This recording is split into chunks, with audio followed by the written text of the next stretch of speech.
شرک میں کون کون سی چیزیں آتی ہیں یہ ذرا بتائیں، بڑی اہم چیز ہے۔ دیکھیں شرک میں یہ ہے کہ اللہ کے علاوہ آپ کسی اور سے وہ مدد مانگے جو اللہ سے مانگنی چاہیے، تو یہ شرک ہے۔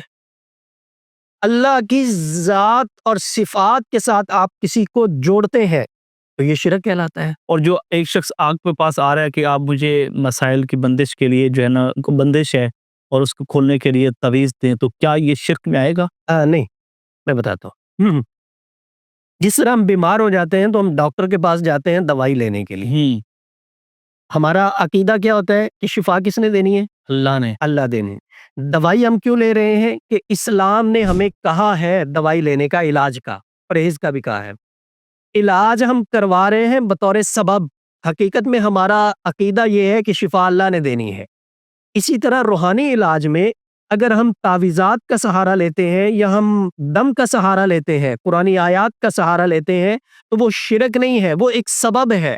عقیدہ ہمارا یہ ہونا چاہیے کہ روحانی علاج میں بھی شفا اللہ نے ہی دینی ہے۔ تعویذ نے مجھے کوئی فائدہ نہیں دینا، دم سے مجھے کوئی فائدہ نہیں ہونا جب تک اس ذات نے مجھے فائدہ نہیں دینا۔ تو ذہن عقیدہ اللہ کی طرف ہو کہ فائدہ اللہ نے دینا ہے، یہ تعویذ مجھے کچھ نہیں دے سکتا، ٹھیک ہے۔ اور اگر تعویذ پہ ہی سارا انحصار ہو کہ جو کچھ کرنا ہے تعویذ نے کرنا ہے، تو یہ شرک ہے، بالکل یہ نہیں کرنا چاہیے۔